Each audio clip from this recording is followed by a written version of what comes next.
서울. 국토 면적의 0.6%, 인구 약 940만 명.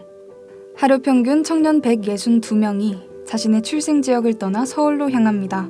2024년 기준 한국의 청년 인구는 약 1,061만 명.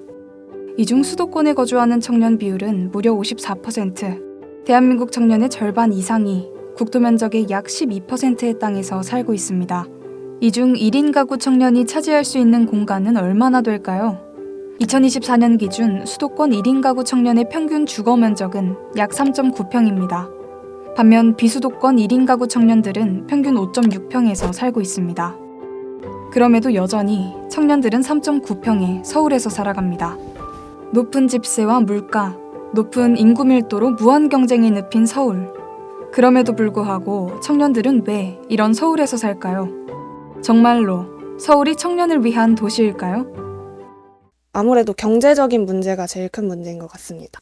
일단 식비나 집세 같은 경우는 두세 배는 더 드는 것 같고, 밥 하나 먹는 것도 다 돈이고 아르바이트를 해서 그 생활비를 충당하고 있는데 좀 버겁게 느껴지는 것 같습니다. 좀 돈에 대한 그런 압박감이 좀 느껴지는 것 같습니다. 지역 청년들이 서울에 가면 직장이 넘쳐나는 거 알고 있죠. 그렇지만 서울에 간다는 거는 되게 결정하기가 쉽지 않습니다. 왜냐하면 일단 거기는 생활비가 하면 리빙 코스트가 생활비가 너무 많이 드는 거 뻔히 알고 있으니까 거기 가서 좋은 직장 잡고 열심히 벌어봤자 사실 자기가 저축하거나 이런 가능성도 별로 없다고 보는 거죠. 청년들의 입장에서 본다면 당연히 교육과 일자리 문제가 중요할 겁니다. 그 문제 때문에 일자리를 찾아서 교육의 기회를 찾아서 수도권으로 오는 게 가장 큰 이유일 거고요. 여기 남아서 괜찮은 직장을 얻는 게 가장 좋은 전략인데 자기 그 기대 수준에 맞는 좋은 직장이 여기에 있냐? 그닥 많지 않고 경쟁도 너무 치열한 거죠. 그러니까 그 속에서 나오는 어떤 괴리감들이 좀 있어서 올라가기도 좀 그렇고 여기 있자니 또 그렇고 대단히 어중간한 상황 속에 지금 있는 그닥 그렇게 보시면 될 겁니다. 전공 특성상 서울에 있어야지 좀 더 활발한 활동을 할 수 있고 좀 더 다양한 경험을 할 수 있어서 이 서울이란 대학을 주로 해서 오게 되었고요. 전공은 실용음악 작곡 전공하고 있습니다. 일단 제가 알기로 전라북도가 청년이 빠져나가는 인구가 제일 많다라고 알고 있거든요. 근데 저는 그 이유가 일단 취업 문제가 제일 크다라고 생각을 해요. 이게 아무리 공장이 있고 방송국이 있다라고 얘기를 하지만 사실상 그런 공장 같은 데를 취업한다라고 했을 때 과연 20대 학생들이 얼마나 그 공장에 취업을 하고 싶을까?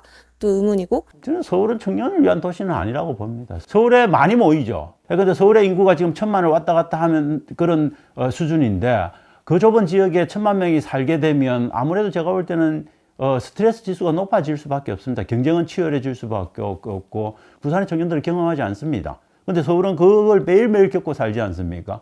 그 속에서 그 엄청난 경쟁이 주는 스트레스를 받으면서 청년시대의 삶을 살 수밖에 없는 나는 그런 건 문제라고 봅니다. 그래서 결코 서울이 많은 기회를 제공하고 있지만 삶의 질의 차원에서는 저는 결코 청년들한테 바람직한 도시는 아니다. 교육과 일자리 면에서 본다면 청년을 위한 도시가 되겠죠. 그러나 청년의 전체적인 삶, 특히나 주거를 생각한다면 청년을 위한 도시는 아직 아닌 것 같습니다. 대한민국의 청년들은 더 나은 삶을 꿈꾸며 수도권으로 향합니다. 높은 수준의 교육을 받기 위해 더 많은 일자리 기회를 찾아 수도권으로 모이는 것이죠. 2025년 기준 경기, 서울에 각각 60개, 45개의 대학이 존재하나 울산과 제주에는 각 4개의 대학만이 존재합니다. 또한 수도권의 취업자 수는 전체 취업자 수의 약 50%를 차지하며 국내 매출액 상위 1000대 기업 가운데 서울에 있는 곳은 539개사, 즉 53.9%에 달했습니다.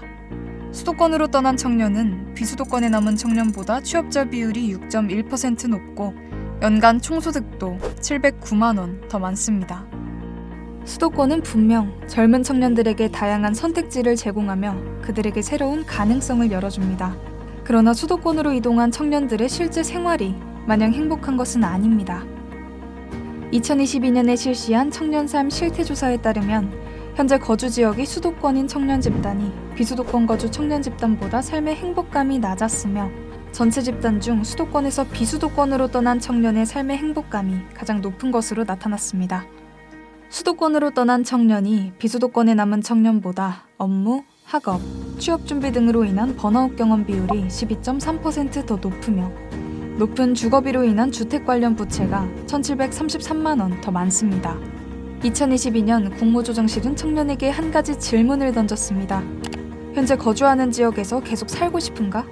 가장 긍정적인 수치를 기록한 지역은 수도권이 아닌 87.5%의 대전이었습니다. 부산, 광주, 제주 등 비수도권 지역도 85.1%인 서울과 크게 차이나지 않는 수치를 기록했습니다.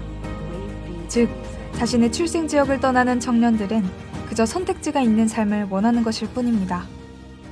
저는 서울에서 태어나서 19살까지 살다가 광주로 처음 이제 20살 때 가서 지금 15년째 거주하고 있는 청년 비영리 민간단체 청년박스 대표 김민국입니다.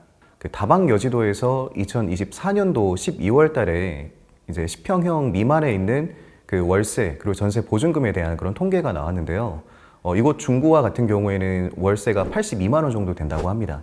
전세 보증금은 약 2억 원 정도 된다고 하는데요. 저 같은 경우에 지금 10평 전세 투룸에서 살고 있는데 전세 보증금 5천만 원에 살고 있습니다. 광주에서 만약에 월세 82만 원이면 거의 신축 아파트도 들어갈 수 있고 2억 원이면 아파트 매매도 가능하거든요. 구축의 경우에는. 이런 어떤 이 주거 비용에 대한 차이가 굉장히 크다 보니까 내가 써야 되는 그런 시간들을 돈을 버는 데 쓰기보다는 내가 좀 더 원하는 시간으로 쓸 수가 있다. 그런 시간의 자본이 이렇게 나에게 확보된다는 점에서 이런 지역에서 활동이 좀 더 좋다라고 생각을 했고요. 네, 지역에서의 어려움은 이제 뭐 여러 측면이 있지만 인프라가 부족하고 다양한 기회, 다양한 양질의 일자리가 없는 것이 좀 어려움이 있기는 합니다. 없는 인프라를 기회로 볼 것이냐, 아니면 없는 인프라를 수동적 입장에서는 내가 어떤 다른 곳으로 가야만 하는 그런 어떤 입장이냐라는 관점의 차이일 것 같은데요. 냉정히 내가 사랑하는 조카들한테는 지역을 떠나라고 이야기를 합니다. 왜냐하면 지역에 먹고 사는 거 정말 없고 그냥 웬만하면 떠나라 이렇게 이야기하지만 저는 그런 말을 하고 싶지는 않습니다. 저는 오히려 청년들이 그냥 그래 여긴 아니야 이 땅은 살 곳이 못 돼 하고 떠나기보다는 그 조건을 만들어내기 위한 자기 삶에 좀 치열한 투쟁 이런 것들을 지역에 깃들어 살면서 함께하는 좀 그런 진지한 고민들을 좀 해볼 필요가 있지 않냐. 그래서 그런 요구들을 끊임없이 집단으로 만들어서 중앙정부에 요구하고 뭐 그런 저는 자구의 노력들을 좀 해볼 수 있는 그런 청년들도 좀 필요하지 않을까 싶고.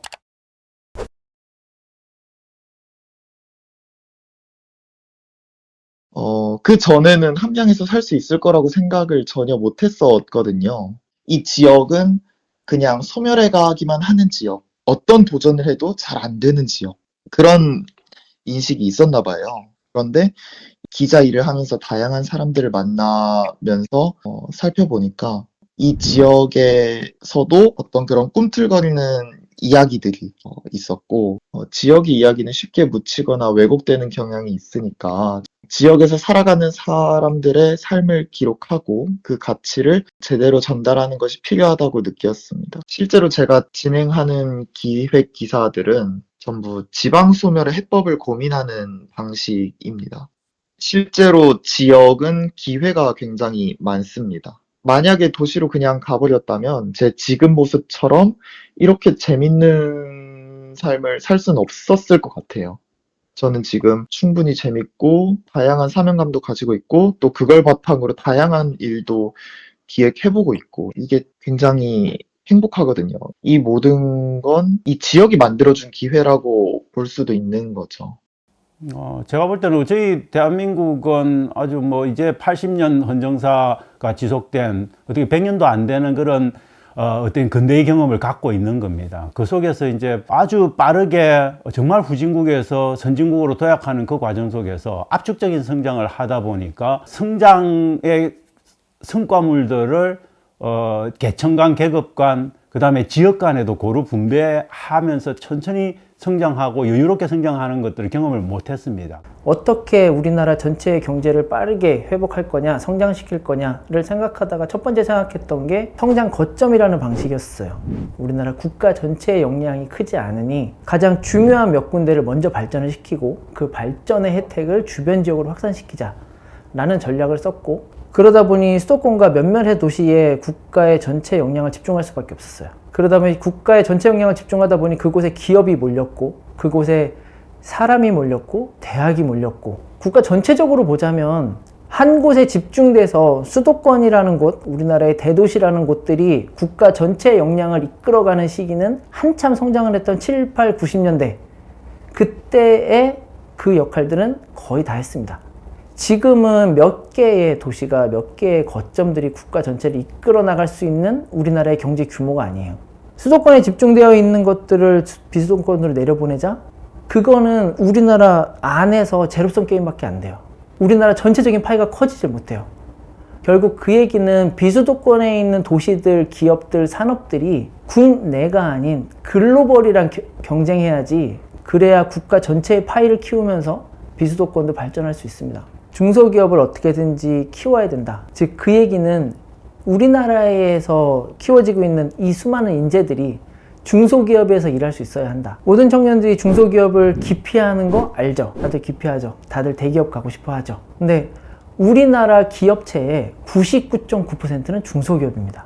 우리나라 지금 종사자들, 일하는 사람들의 80%는 중소기업 종사자들이에요. 즉 중소기업에서 일자리를 만들어주지 않으면 청년들에게 일자리가 부족할 수밖에 없어요. 청년들이 중소기업에서 어떻게든지 일할 수 있게 지원해주고, 청년에게 지원해주고, 중소기업에게 지원해주고, 그 중소기업들이 글로벌 시장에 나갈 수 있는 역량을 키워주는 정책, 그게 저는 첫 번째라는 생각이 들어요. 어릴 때부터 비수도권에 있는 학생들은 약간 서울에 대한 동경이나 로망 같은 게 좀 자연스럽게 생기는 것 같아서, 기피한다기보다는 뭔가 수도권에 대한 어떤 그런 환상? 그런 게 있는 것 같아요. 같은 시기에 살고 있으면서 어떤 지역에서 태어났냐에 대한 차이로 보고 듣는 게 다르고, 그런 관점이 다르고 인사이트가 다르고 쓰는 언어가 이제 달라지게 되면 당연히 그 불안감을 느낄 수밖에 없거든요. 그러다 보니까 지금에서는 막을 수 없는 그런 현상이라고 생각을 하고요. 서울공화국과 수도권은 조금 달라요. 서울에 워낙 많은 기능들이 집중되어 있다가 다른 입지를 찾은 게 경기도, 인천, 주변 지역으로 확산이 됐고, 서울공화국보다 이제는 수도권 전체로 봐야 되는 게 맞을 것 같아요. 성장이 가능한 곳, 그리고 그 성장이 의미 있는 곳에 집중적으로 투자해가지고 불씨를 살려야 된다.